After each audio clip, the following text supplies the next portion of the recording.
तळेगाव पुणे आणि मुंबई सारख्या मेट्रो शहराच्या मधोमध असलेला एक असा भाग जो की मावळात असल्यामुळे कायम चर्चेत असतो. मग इथलं राजकारण असेल किंवा इथला निसर्ग असेल किंवा इथली डेव्हलपमेंट असेल, कायम चर्चेत असलेला भाग. आणि पुणेकर असो अथवा मुंबईकर, त्यांच्यासाठी इन्व्हेस्टमेंट करायची म्हटली की प्रथम डोळ्यासमोर येणारा भाग. आणि अशाच तळेगावमध्ये मी आणि माझी टीम आज आलेलो आहोत आणि तुमच्यासाठी एक सुंदर प्रोजेक्ट घेऊन आलो आहे. आणि यावेळेस मी तळेगावच्या जवळ किंवा हायवे किंवा थोडंसं लांब नाही तर प्रॉपर तळेगावची जी बाजारपेठ आहे तिथं हा एन ए प्लॉटिंग प्रोजेक्ट तुमच्यासाठी घेऊन आलेलो आहे. हाकेच्या अंतरावर रेल्वे स्टेशन आहे, 7 मिनटाच्या अंतरावर पुणे मुंबई हायवे आहे. आणि हा जो भाग आहे तळेगाव ते कामशेत, याला नवीन ग्रोथ कॉरिडॉर म्हणून आता संबोधलं जाऊ लागलेलं आहे. त्याची काय कारणं आहेत ती येणाऱ्या व्हिडिओमध्ये मी सांगणार आहे. नमस्कार मित्रांनो, माझं नाव आहे स्टीवन आणि तुम्ही बघताय तुमच्या हक्काचं मराठी यूट्यूब चॅनल जमीन झूमला. सो इथे जर तुम्हाला प्लॉट घेऊ इच्छित असाल किंवा घ्यायचा असेल, आज मी तुमच्यासाठी प्रॉपर तळेगावमध्ये सुंदर प्रोजेक्ट घेऊन आलेलो आहे. आणि इथे प्लॉट घेण्यासाठी तुमचं जवळजवळ 90% बँक लोन पण होणार आहे. ते बँक लोन तुम्ही लवकरात लवकर कसं नील करू शकता हे पण मी व्हिडिओच्या शेवटी सांगणार आहे. तुम्ही फक्त या व्हिडिओमध्ये शेवटपर्यंत नक्की बनून राहा, जेणेकरून तळेगावचा अतिशय सुंदर आणि जबरदस्त प्रोजेक्ट तुम्हाला डिटेलमध्ये लक्षात येईल.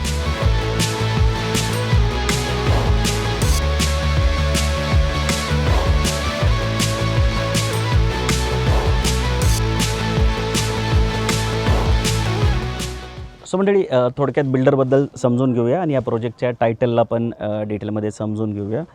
बिल्डरबद्दल सांगायचं झालं तर या प्रोजेक्टच्या आधी टोटल 8 प्रोजेक्टचं पोझिशन दिलेलं आहे. त्याच्यामध्ये 1000पेक्षा जास्त जे इन्व्हेस्टर आहेत, कस्टमर आहेत, त्यांनी प्लॉट आणि फ्लॅट इथे घेतलेले आहेत. 15 वर्षाची लेगसी आहे. 10 लाख स्क्वेअर फूटचं कन्स्ट्रक्शन आत्तापर्यंत करून दिलेलं आहे.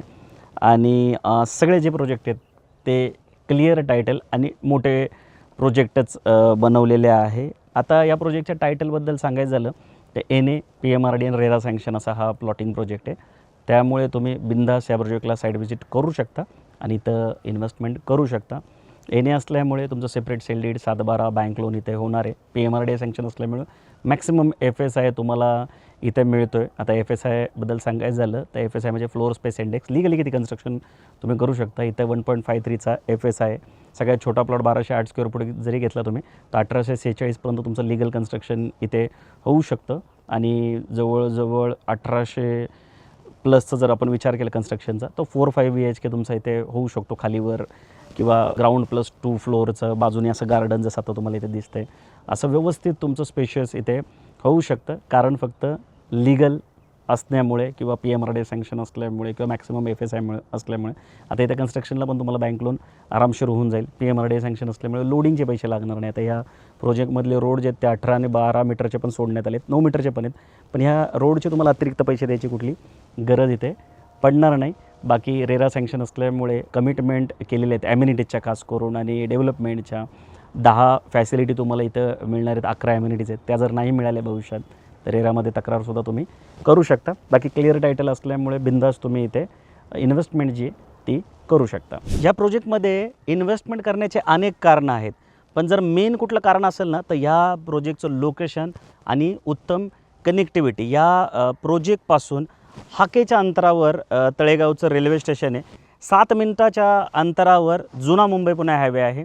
साधारणतः 15 मिनटाच्या अंतरावर पुणे मुंबई एक्सप्रेसवे आहे. आणि मला वाटतं की ह्या 3 गोष्टींमुळे म्हणजे रेल्वे स्टेशन, जुना मुंबई पुणे हायवे आणि एक्सप्रेस हायवेमुळं जे पुणेकर आहेत किंवा मुंबईकर आहेत त्यांना ह्या प्रोजेक्टवर येणं खूप सोपं होणार आहे. त्या व्यतिरिक्त तुम्ही ऐकलंच असेल की नवीन एक्सप्रेसवेची पण घोषणा झालेली आहे. त्या व्यतिरिक्त जी भविष्यात बुलेट ट्रेन येणार आहे, जी मुंबईकडून हैदराबादच्या दिशेला जाणार आहे, तीसुद्धा ह्याच मार्गाने जाणार आहे. आणि खूप सारे नवीन नवीन प्रोजेक्ट जे आहेत ते ह्या भागामध्ये येणार आहे.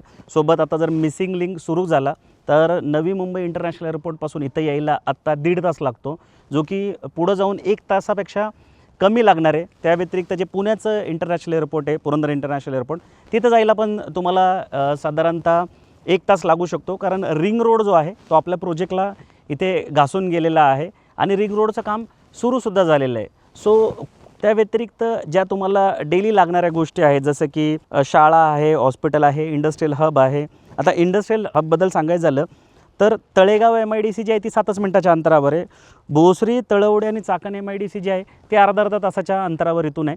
तसा हा तळेगाव जो भाग आहे कामशेतपर्यंत हा MIDCसाठी जास्त करून ओळखला जातो. त्याच्यानंतर कॉलेजेस असतील, शॉपिंग सेंटर असतील, सगळे तुम्हाला या भागामध्ये बघायला भेटेल. तळेगाव नगर परिषद जी आहे ती पहिल्यापासूनच डेव्हलप आहे. त्याच्या व्यतिरिक्त मावळ तालुक्यात येत असल्यामुळे हा भाग इथे पाऊस जास्त होतो. निसर्ग खूप चांगला आहे. तुम्हाला इथूनच जे व्हॅली व्ह्यू आहे, हिल व्ह्यू ते बघायला भेटतील. या प्रोजेक्टची अजून एक मोठी USP काय असेल ना, तर प्रोजेक्टला एका साईडनी इंद्रायणी नदीसुद्धा घासून गेलेली आहे. त्यामुळं पाण्याचा कधी इथं तुम्हाला प्रॉब्लेम बघायला भेटणार नाही. त्या व्यतिरिक्त वराळे जे ग्रामपंचायत आहे त्याचंसुद्धा पाणी या प्रोजेक्टमध्ये आणण्यात आलेलं आहे. सो ही खूप मोठी USP आहे इन्व्हेस्टमेंट करण्यासाठी, की लोकेशन तर उत्तम आहे, कनेक्टिव्हिटी चांगली आहे, नियर बाय लागणाऱ्या सर्व गोष्टी तुम्हाला या प्रोजेक्टपासून हाकेच्या अंतरावर आहे. सोबत जर तुम्ही पुण्याकडून येत असाल तर जे मुकाई चौक आहे, जो की इथून तसा बघितला तर सगळ्यात जवळचं लोकेशन आहे पुण्याचं, तो इथून 15 किलोमीटरच्या अंतरावर आहे. आता तुम्हाला माहिती असेल मुकाई चौकात आपलं BRTSचं शेवटचा बसस्टॉप तर आहेच आहे, पण जो नवीन मेट्रो मार्ग आहे निगडीकडून चाकणचा, तो पण मुकाई चौकातून जातो. ते पण इथून जवळ आहे. सोबत मुकाई चौकातून पुणे बेंगलोर हायवे सुरू होतो, ज्याच्यासाठी नवीन आत्ता 6200 करोडचा निधी टाकण्यात आला आहे. लेन तर वाढतात आहे. डायरेक्ट फ्लायओव्हर जो आहे तो नवले ब्रिजपर्यंत बनणार आहे. त्या व्यतिरिक्त वाकड फ्लायओव्हर जो आहे तो 23 किलोमीटर आहे. लोणावळा 32 किलोमीटर आहे. आणि जसं की मगाशी मी सांगितलं, नवी मुंबई इंटरनॅशनल एअरपोर्ट इथून 93 किलोमीटरवर आहे. आणि अंतर जरी तेवढंच राहिलं तरी लागणारा वेळ जो आहे तो भविष्यात कमी होणार आहे मिसिंग लिंकमुळे. सो मला वाटतं ह्या उत्तम कनेक्टिव्हिटीमुळं तुम्हाला या प्रोजेक्टचा निश्चित विचार करायला पाहिजे. सो मंडळी, आता आपण या प्रोजेक्टच्या लेआउटला डिटेलमध्ये समजून घेऊ. तुम्ही बघू शकता हे पूर्ण लँड पार्सल आहे. इथे हे 45 एकरचा लँड पार्सल आहे, ज्यातला पहिला फेज जो आहे तो 7.5 एकरचा असणार आहे. त्याच्यामध्ये 112 NA प्लॉट इथे बनवण्यात आलेले आहेत. सगळ्यात छोटा प्लॉट जो आहे तो 1208 स्क्वेअर फूटचा असणार आहे. सगळ्यात मोठा प्लॉट जो आहे तो 7364 स्क्वेअर फूटचा इथे असणार आहे. टोटल 11 ॲम्युनिटीज ज्या आहेत त्या या प्रोजेक्टमध्ये डिझाईन करण्यात आलेल्या आहेत. ॲम्युनिटीसाठी 17,000 स्क्वेअर फूट एरिया सोडण्यात आलेला आहे. आणि या प्रोजेक्टमध्ये मिळणाऱ्या फॅसिलिटींबद्दल सांगायचं झालं तर अतिशय सुंदर असं एंट्रन्स गेट इथे बनून तयार आहे. त्याच्यानंतर सिक्युरिटी केबिन इथे असणार आहे. रिसेप्शन आणि सोसायटी ऑफिससुद्धा असणार आहे. त्याच्यानंतर कॉन्क्रीट रोड असणार आहेत. आणि हे जे रोड आहेत, हा जो रोड तुम्ही बघताय हा 12 मीटरचा आहे. प्रोजेक्टच्या बाहेरून गेलेला जो रोड आहे तो 18 मीटरचा आहे. आणि अंतर्गत रोड 9 मीटरचे असणार आहे, जे की सिमेंटचे असणार आहे, ज्याला एका साईडनी पेवर ब्लॉक, प्लांटेशन ह्या सर्व गोष्टी इथे करून मिळणार आहे. त्याच्यानंतर प्रत्येक प्लॉटला इथं डिमार्केशन असणार आहे. पूर्ण प्रोजेक्टलासुद्धा इथं प्रिकास्टचं वॉल कंपाऊंड करण्यात आलेलं आहे. त्याच्यानंतर electricity provision for each plot. त्याच्यानंतर वॉटर सप्लाय खूप सुंदर आहे, कारण की नदी जी आहे ती प्लॉटला घासून गेलेली आहे. इंद्रायणी नदीचं तर पाणी आहेच, पण वराळे जे ग्रामपंचायत त्याचं पण पाणी तुम्हाला मिळणार आहे. त्याच्यानंतर स्टॉर्म वॉटर जे ड्रेन्स आहेत ते असणार आहे. लँडस्केप आणि प्लांटेशन असणार आहे. आणि सगळ्या रोडवर तुम्हाला इथं स्ट्रीट लाईटसुद्धा बघायला भेटतील. या प्लॉटिंग प्रोजेक्टच्या 360 डिग्री जर तुम्ही बघितलं ना, तुम्हाला सगळ्या फ्लॅटच्या स्कीम बघायला भेटतील, किंवा इंडिव्हिज्युअल घरं जी आहेत लोकांची ती बघायला भेटेल. या साईडला तर किती मोठ्या स्कीम झाल्या तुम्ही बघू शकता. त्या व्यतिरिक्त ही समोर जी दिसते ती इंद्रायणी नदी आहे. तो आंबीचा ब्रिज आहे, नदीवर दिसतोय तो. ही JCB इंडिया कंपनी आहे. ते लाल जे स्ट्रक्चर दिसतंय ते ताज द विवांता जे 5 स्टार हॉटेल आहे ते आहे या MIDC भागामध्ये. आणि हा सगळा प्रोजेक्ट आहे. सुंदर लोकेशन आहे. तुम्हाला निश्चित बघताक्षणी हा प्रोजेक्ट आवडेल, कारण हा प्रोजेक्ट एकाच वेळेस तुम्हाला फर्स्ट होम आणि सेकंड होमचा जो फील आहे तो निश्चित देईल. आता जे लोक पिंपरी चिंचवडमध्ये राहतात आहे त्यांना इथे फर्स्ट होम बांधल्याचा फील येईल. आणि जे पुणे किंवा मुंबईवरनं इकडे येतात किंवा ठाणे, नवी मुंबईवरनं, त्यांना सेकंड होम बांधल्याचा फील येईल. तसं तळेगाव नगर परिषदेचा जर विचार केला तर हे एवढं प्राईम लोकेशन झालं आहे, किंवा सगळ्या ज्या गोष्टी आहेत जीवनावश्यक वस्तू ज्या लागणाऱ्या असतात, किंवा हॉस्पिटल, शाळा, कॉलेज, कनेक्टिव्हिटी, ट्रान्सपोर्ट सगळं इथं तुम्हाला बघायला भेटेल. त्यामुळे तुम्ही फर्स्ट होमचाच निश्चित इथं विचार करू शकता. आता ज्या 11 ॲम्युनिटीज दिल्या आहेत त्या जर समजून घ्यायच्या झाल्या तर स्पोर्ट्स अरेना जे आहे, स्पोर्ट्स ॲम्युनिटीज जे आहे त्याच्यामध्ये 2 टाईपचे कोर्ट तुम्हाला देण्यात आले. फुटबॉल कोर्ट आहे, क्रिकेटचं टर्फ आहे, गझिबो सिटआउट आहे, चिल्ड्रन प्ले एरिया आहे, लॉन टेनिस, पिकलबॉल कोर्ट आहे, प्लांटेशन, इंडोर गेम आहेत. आणि रिक्रेशनल ॲम्युनिटी सांगायच्या झाल्या तर बँक्वेट हॉल आहे, स्विमिंग पूल, किड्स पूल आहे, पूल डेक आहे, जिम आहे, आणि पार्टी आणि बफेट जो डेक आहे तो इथे असणार आहे. फेज 1मध्ये 17,000 स्क्वेअर फूट जो एरिया आहे तो ॲम्युनिटीसाठी इथे सोडण्यात आलेला आहे. सो मंडळी, व्हिडिओच्या शेवटी आपला जिव्हाळ्याचा विषय म्हणजे रेट समजून घेऊया. आता इथं 3 टाईपचे रेट ठेवण्यात आलेले, 3 टाईपचे प्लॉट आहेत इथं. बेसिकली कॉर्नर जे प्लॉट असतात, ज्याला 2 रोड असतात, त्याचा रेट 4,500 रुपये पर स्क्वेअर फूट ठेवण्यात आलेला आहे. त्याच्यानंतर जसं मी तुम्हाला मगाशी सांगितलं की इंद्रायणी नदी आहे या प्लॉटला लागून, तर रिव्हर फेसिंगचे जे प्लॉट आहे त्याचा रेट 3,900 रुपये पर स्क्वेअर फूट ठेवण्यात आलेला आहे. आणि ह्या दोन्ही प्लॉटच्या मध्ये जे प्लॉट आहे जे सरळ एका लाईनीत आहेत त्याचा रेट 3,700 रुपये पर स्क्वेअर फूट ठेवण्यात आलेला आहे. आता तुम्ही 3,700 रुपये पर स्क्वेअर फूटचा जरी प्लॉट घेतला तर सगळ्यात छोटा प्लॉट आहे जो आहे तो 1,208 स्क्वेअर फूटचा आहे.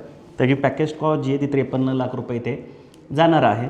त्याच्यातले साधारणतः 13-1 लाख रुपये तुमच्याकडे असावे लागणार आहेत. बाकी 40 लाखाचं इथे लोन होऊन जाईल तुमचं. होम लोनचा जो इंटरेस्ट आहे साधारणतः 8.5-9% तुम्हाला इथे लागेल. प्रोजेक्ट क्लिअर टायटल असल्यामुळे कुठल्याही बँकेचं जे लोन आहे ते इथे प्लॉट घेण्यासाठी तुमचं होऊन जाईल. EMI जर तुम्ही मला विचाराल तर साधारणतः 40,000 ते 50,000च्या मध्ये तुम्हाला इथं EMI निश्चित येईल. आणि जसं मी व्हिडिओच्या सुरुवातीला सांगितलं होतं, EMI जर तुम्हाला पाठवेणी काढायचे असतील किंवा तुम्हाला लवकर डेप्थ फ्री व्हायचं असेल तर आपल्याकडे अजून एक रिअल इस्टेटचा प्रोजेक्ट आहे जो की कॉन्ट्रॅक्ट फार्मिंगचा प्रोजेक्ट आहे. आणि तिथं जर तुम्ही आता 10-20 गुंठे प्लॉट घेतला, 1 लाख रुपये गुंठ्याचा रेट आहे फक्त. म्हणजे साधारणतः 20 गुंठे जर प्लॉट घेतला 20 लाखात, तर आत्ता बिल्डरची एक सुंदर ऑफर चाललेली आहे.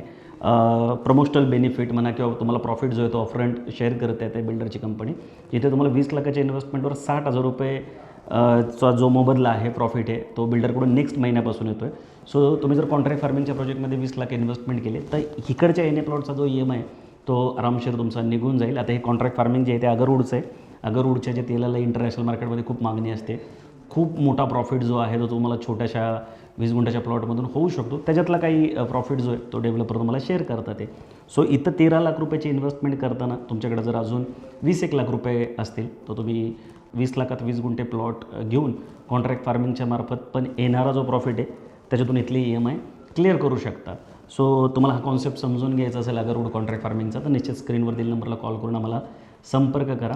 आम्ही तुम्हाला हा कॉन्सेप्ट पूर्णपणे समजून सांगू. तुम्ही 20 लाख नसेल तर 11 लाखात 11 गुंठेसुद्धा प्लॉट घेऊ शकता. फक्त तुमचे जे रिटर्न आहेत ते 60 लाखावरून 33,000वर येतील. तरीसुद्धा इथले जे EMI आहेत, इथे NA प्लॉट घेतल्यानंतर जो EMI लागेल त्यातला मॅक्सिमम पोर्शन तुमचा निघून जाईल. बाकी तुमच्याकडे एवढे वन टाईम पैसे नसतील आणि इथले EMI पण चालू आहेत तर छोटी छोटी इन्व्हेस्टमेंट तुम्ही म्युच्युअल फंडमध्ये पण करू शकता. म्युच्युअल फंडमधून पण तुमचे इथं जे व्याज लागणार आहे साधारणतः 40 लाखाचं लोन घेतलं तर 40 लाखापर्यंत तुमचं बँकेला व्याज जाईल. तर म्युच्युअल फंडमार्फत ते सुद्धा तुमचं लवकरात लवकर क्लिअर होईल किंवा तुम्ही जे बँकेला व्याज भरताय ते सगळं तुमचं क्लिअर होईल. बाकी पुढं सगळेच दिवस सारखे राहतील असं गरजेचं नाही किंवा असं होईल असं सांगता येत नाही. सो तुम्ही निश्चित छोटी छोटी इन्व्हेस्टमेंट तरी बाजूला करा किंवा वन टाईम पेमेंट असेल तर ह्या प्लॉटसोबत एक कॉन्ट्रॅक्ट फार्मिंगमधला पण 10-20 गुंठे प्लॉट घ्या. येणाऱ्या प्रॉफिटमधून इथले EMI क्लिअर करा. सो ही बेस्ट आयडिया होऊ शकते. रिअल इस्टेट ही जगातली सगळ्यात सुंदर इन्व्हेस्टमेंट आहे. त्यामुळे निश्चित रिअल इस्टेटमध्ये इन्व्हेस्टमेंट करण्याचा तुम्ही प्रयत्न करा.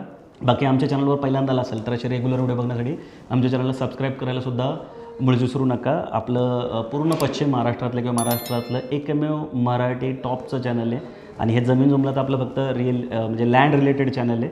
सो निश्चित आमच्या फॅमिलीमध्ये सहभागी होण्यासाठी आमच्या या चॅनलला सबस्क्राईब करायला तुम्ही विसरू नका. लवकरच भेटू नवीन प्रोजेक्ट नवीन लोकेशनसोबत.